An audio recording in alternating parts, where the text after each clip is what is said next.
हम second world war के बारे में पढ़ रहे थे, जो कि वर्ल्ड हिस्ट्री का ही एक टॉपिक है।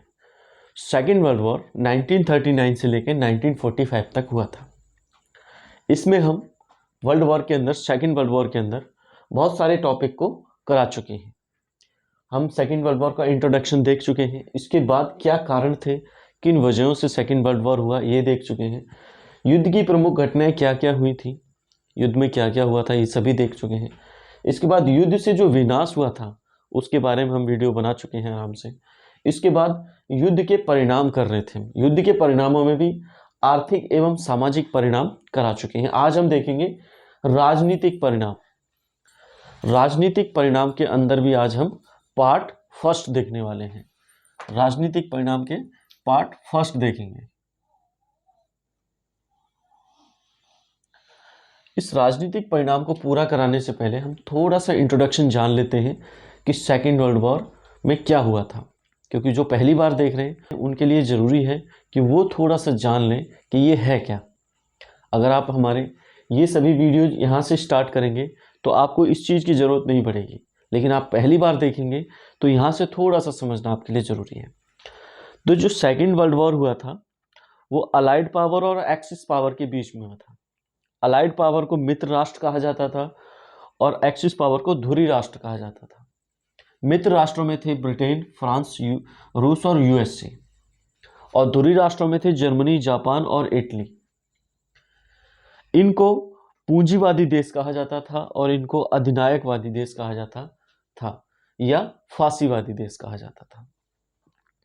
अधिनायकवादी होते हैं डिक्टेटरशिप, जो तानाशाही होती है उसी को अधिनायकवादी भी बोल दिया जाता है, जिसमें एक व्यक्ति या एक दल का शासन होता है, वो होता है अधिनायकवाद। इन सभी देशों में अधिनायकवाद था उस समय। हम 1939 की बात कर रहे हैं।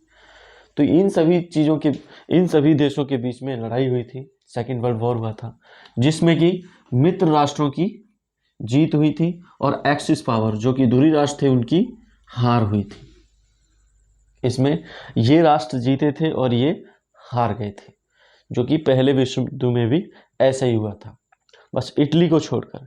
इटली सेकेंड वर्ल्ड वॉर में धुरी राष्ट्रों के साथ लड़ा था और फर्स्ट वर्ल्ड वॉर में मित्र राष्ट्रों के साथ। इसकी कुछ वजह थी जो मैं पहले करा चुका हूँ, आप चाहें तो देख लेना हमारी वर्ल्ड हिस्ट्री के जो भी सीरीज है उसके अंदर।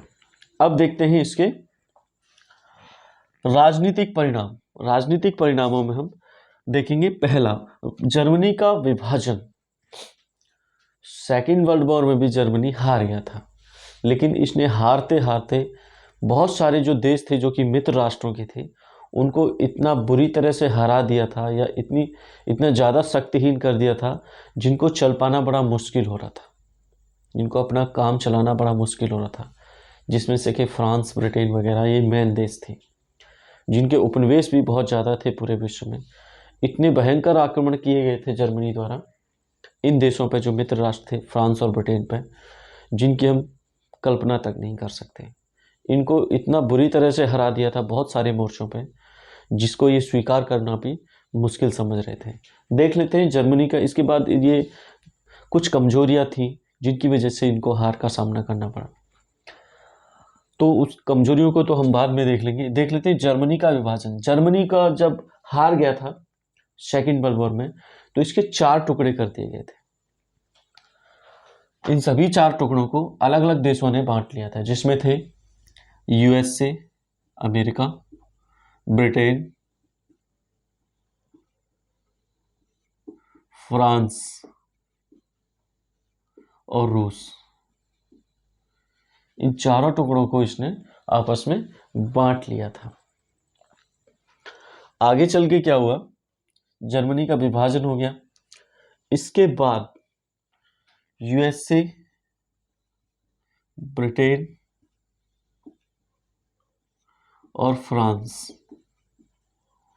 इन सभी देशों ने जो भी इनके पास जर्मनी के भाग थे उन सभी देशों को एक में मिला दिया, मतलब उनको एक कर दिया। तो इनको एक कर दिया गया और अलग से रह गया था रूस। रूस ने अपने भाग को इसमें नहीं मिलाया था, रूस ने अपने भाग को इसके अंदर नहीं मिलाया था। तो इस तरह से जो पश्चिमी पश्चिमी जो जर्मनी था वो इन देशों के कब्जे में था, और जो पूर्वी जर्मनी था वो रूस के कब्जे में था।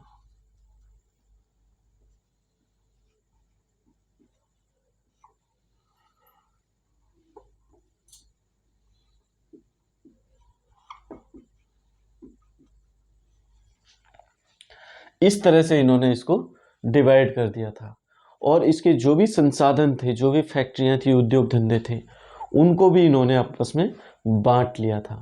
क्योंकि इस बार भी जर्मनी को युद्ध का अपराधी माना गया था कि जर्मनी की वजह से युद्ध हुआ है, तो इसकी भरपाई और नुकसान की जवाबदेही भी जर्मनी की होगी। पहले भी फर्स्ट वर्ल्ड वॉर में भी जर्मनी को बहुत ज़्यादा जलील किया गया था, उसको बिल्कुल शक्तिहीन बनाने की कोशिश की गई थी, जिसकी वजह से दूसरा विश्व युद्ध हुआ। और दूसरा विश्व युद्ध हुआ तब भी इसको कई सारे टुकड़ों में डिवाइड कर दिया गया। शुक्र है अब वहाँ पे ऐसी स्थिति नहीं है कि दोबारा से कोई शासन खड़ा हो और तीसरा विश्व युद्ध हो जाए। वहाँ की कंडीशन अब बदल चुकी है। तो अभी जर्मनी को दो भागों में डिवाइड कर दिया था इन्होंने उस समय। एक तीनों का जो पार्ट था, यूएसए, ब्रिटेन, फ्रांस, उसको पश्चिमी भाग मिल गया, और पूर्वी जो जर्मनी था वो रूस के पास चला गया। इस तरह से इसको टुकड़ों में डिवाइड कर दिया। इसका रीजन था, ये चाहते थे कि फिर ऐसी कंडीशंस ना बन जाएं जिनकी वजह से तीसरा विश्व युद्ध भी शुरू हो जाए, जिसकी वजह से इसको इतनी बुरी तरह से, मतलब इस तरह से डिवाइड किया गया तो कि ये कभी उठ के खड़ा ही ना हो पाए, जिससे कि कोई और परेशानी आगे चल के सामने आए। आगे देख लेते हैं जापान का विनाश। इसका राजनीतिक कारणों में एक कारण है, जापान का विनाश हो गया था। परिणाम, जापान का जो विनाश हुआ था इसका एक बहुत बड़ा परिणाम था सेकेंड वर्ल्ड वॉर का। इसके दो शहर थे, हिरोशिमा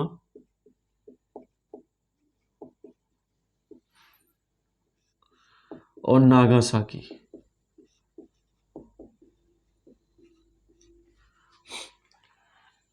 इन दोनों ही शहरों पर अमेरिका द्वारा दो परमाणु बम गिराए गए थे।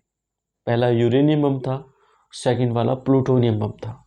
ये इतने घातक बम थे जिनकी आज तक किसी ने कल्पना तक नहीं की थी।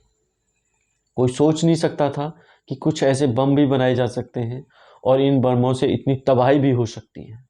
ये दुनिया के लिए बहुत ही ज़्यादा नया एक एक्सपेरिमेंट था, जो कि अमेरिका ने जापान में किया था, उसको ख़त्म करने के लिए, बर्बाद करने के लिए, और अपने आप को बहुत शक्तिशाली दिखाने के लिए।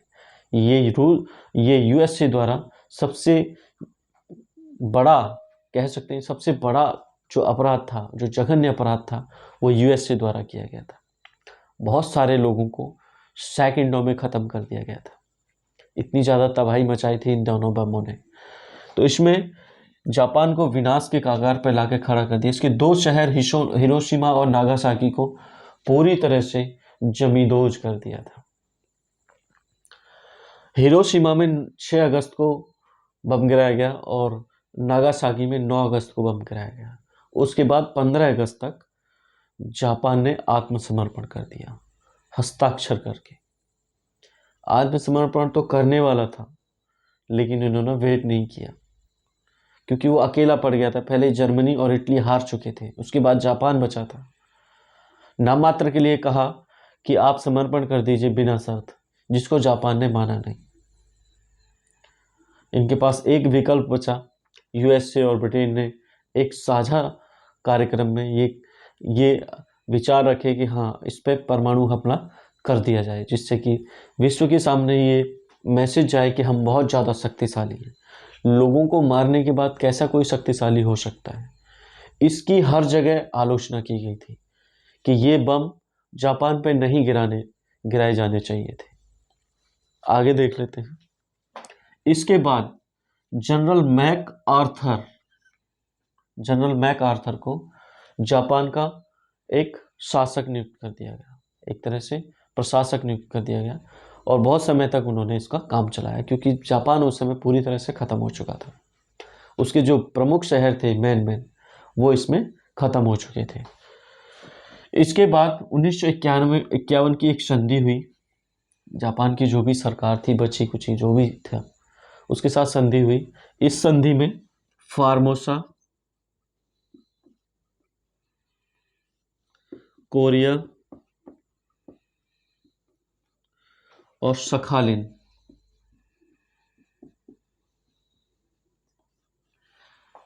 इन देशों को इस संधि के तहत 1951 की संधि के तहत जापान से छीनकर यूएसए को दे दिया गया। यूएसए ने अपने कब्जा कर लिया। और भी बहुत सारे जो छोटे मोटे देश थे जो कि जापान ने जीत रखे थे, उन सभी देशों को भी यूएसए ने अपने कब्जे में ले लिया इस संधि के तहत। इस तरह से इनके साथ बर्ताव किया गया। आगे है इटली की दुर्दशा। इसका एक परिणाम निकला कि जो इटली था, जिसमें कि फांसीवाद था, उसकी भी काफ़ी दुर्दशा हो गई थी। मतलब ये हार गए थे। हारने के बाद इनके साथ बहुत बुरा सलूक किया गया। सेकेंड वर्ल्ड वॉर में भी इनको नहीं छोड़ा गया। उसके बाद की बातों में, चीज़ों में, इसमें क्या हुआ, इसका एक परिणाम निकला कि वहाँ पर फांसीवाद का अंत हो गया, फासिज्म का अंत हो गया। क्योंकि जो मुसोलिनी थे, उन्होंने फांसीवाद को लेके आए थे। वो फांसीवाद एक विचारधारा को लेके आए थे जो क्रूर विचारधारा थी, जो अधिनायकवादी विचारधारा थी। वो फांसीवादी विचारधारा का इस वर्ल्ड वॉर में अंत हो गया था। दूसरा, इटली पर बहुत ज़्यादा क्षतिपूर्ति लाद दी गई थी कि आपकी वजह से नुकसान हुआ है जिन जिन देशों का, आप उसकी पूर्ति करोगे। जो भी क्षति हुई है, जो भी नुकसान हुआ है, उसकी पूर्ति आप करोगे। इस पर बहुत सारी क्षतिपूर्ति लाद दी गई थी। आगे इसके जो भी उपनिवेश थे इटली के, उन सभी को भी इससे छीन लिया गया था मित्र राष्ट्रों द्वारा। मित्र राष्ट्रों द्वारा इसके जो भी उपनिवेश थे पूरे विश्व में, उनको भी छीन लिया गया था, जहाँ जहाँ उपनिवेश थे। और इस जो भी युद्ध में जो भी क्षति हुई थी, जो भी नुकसान हुआ था, उसकी पूर्ति करने में वो लगे हुए थे मित्र राष्ट्र, क्योंकि मित्र राष्ट्र इसमें जीते थे। आगे है फ्रांस का शक्तिहीन होना। जर्मनी ने फ्रांस पर इतने जबरदस्त अटैक किए थे, जिस अटैक के अंदर आधा जो फ्रांस था वो अपने कब्जे में जर्मनी ने एक ही झटके में ले लिया था। इस तरह से अटैक किए गए थे, इतने ज़बरदस्त अटैक किए गए थे कि फ्रांस उसका मुकाबला तक नहीं कर पाया था। बहुत तैयारी कर रखी थी फ्रांस ने जर्मनी को रोकने के लिए, लेकिन कुछ नहीं कर पाया था, क्योंकि जर्मनी बहुत ज़्यादा पावरफुल था। वो अपने जो भी अपमान हुआ था उसका, जो भी उसकी बेइज्जती हुई थी फर्स्ट वर्ल्ड वॉर के बाद संधियों में, उस अपमान की वजह से वो बहुत ज़्यादा निराश था, जिसका वो बदला लेना चाहता था। फ्रांस को पूरी तरह से बर्बाद कर देना चाहता था। इसमें सेकेंड वर्ल्ड वॉर में जर्मनी ने फ्रांस को बहुत बुरी तरह से हरा दिया था, बहुत सारे एरियाओं पर कब्जा कर लिया था जर्मनी ने। आधे फ्रांस पे, लगभग आधे से ज़्यादा फ्रांस पे जर्मनी का कब्जा था पूरे विश्व युद्ध में। आगे इंग्लैंड की स्थिति दुर्बल हो गई थी। जिस तरह के आक्रमण फ्रांस पे किए गए थे जर्मनी द्वारा, उसी तरह के आक्रमण ब्रिटेन पर भी किए गए थे, क्योंकि उसकी जो एयर डिफेंस था वो सभी बर्बाद करके रख दिए थे जर्मनी ने। और उसकी जो सामुद्रिक शक्ति थी उसको भी इतनी बुरी तरह से कमज़ोर कर दिया था जिसकी वो कल्पना तक नहीं कर सकता था। ब्रिटेन में इतने भयंकर आक्रमण किए गए थे जर्मनी द्वारा कि उसकी बहुत सारी पावर वहीं पे ख़त्म कर दी गई थी। अब उसके पास इतनी पावर नहीं बची थी कि वो दूसरे उपनिवेशों को चलाए, उनका ध्यान रखे, उन पर कंट्रोल कर सके। जब इसको जर्मनी ने इतने भयंकर आक्रमण कर कमज़ोर कर दिया था, तो जो उपनिवेश थे, उपनिवेश बड़े बड़े उपनिवेश जो एशिया में थे, भारत, श्रीलंका, म्यांमार, इन सभी देशों में आज़ादी की लहर उठने लगी और धीरे धीरे करके 1-2 साल में ये देश स्वतंत्र हो गए। इसका रीज़न था इंग्लैंड की जो स्थिति वो बहुत दुर्बल हो गई थी, वजह थी जर्मनी। कई बार कुछ विद्वानों का कहना है गांधी जी से ज़्यादा योगदान जर्मनी का है और जर्मनी में भी हिटलर का है। अगर हिटलर इंग्लैंड को इतना कमज़ोर नहीं करता तो भारत को आज़ादी मिलने में बहुत ज़्यादा समय लग जाता। तो कई बार हमारी आज़ादी का जो श्रेय जाता है, कई बार जर्मनी के तानाशाह हिटलर को भी जाता है। कुछ विद्वानों का कहना है कि गांधी जी से ज़्यादा योगदान जर्मनी के तानाशाह हिटलर का है हमारी आज़ादी के अंदर। इस बारे में बहुत सारे विद्वान कहते हैं कि अगर जर्मनी नहीं होता तो इंग्लैंड इतनी जल्दी भारत को छोड़ने वाला नहीं था, क्योंकि भारत उसके लिए बहुत बड़ा उपनिवेश था जहाँ से उसकी बहुत सारी ज़रूरतें पूरी हो रही थी। इंग्लैंड की दुर्बल स्थिति ही उसको दूसरे जो उपनिवेश थे वहाँ पे उनकी पकड़ जो है कमज़ोर बनाने में महत्वपूर्ण भूमिका निभाई उसने।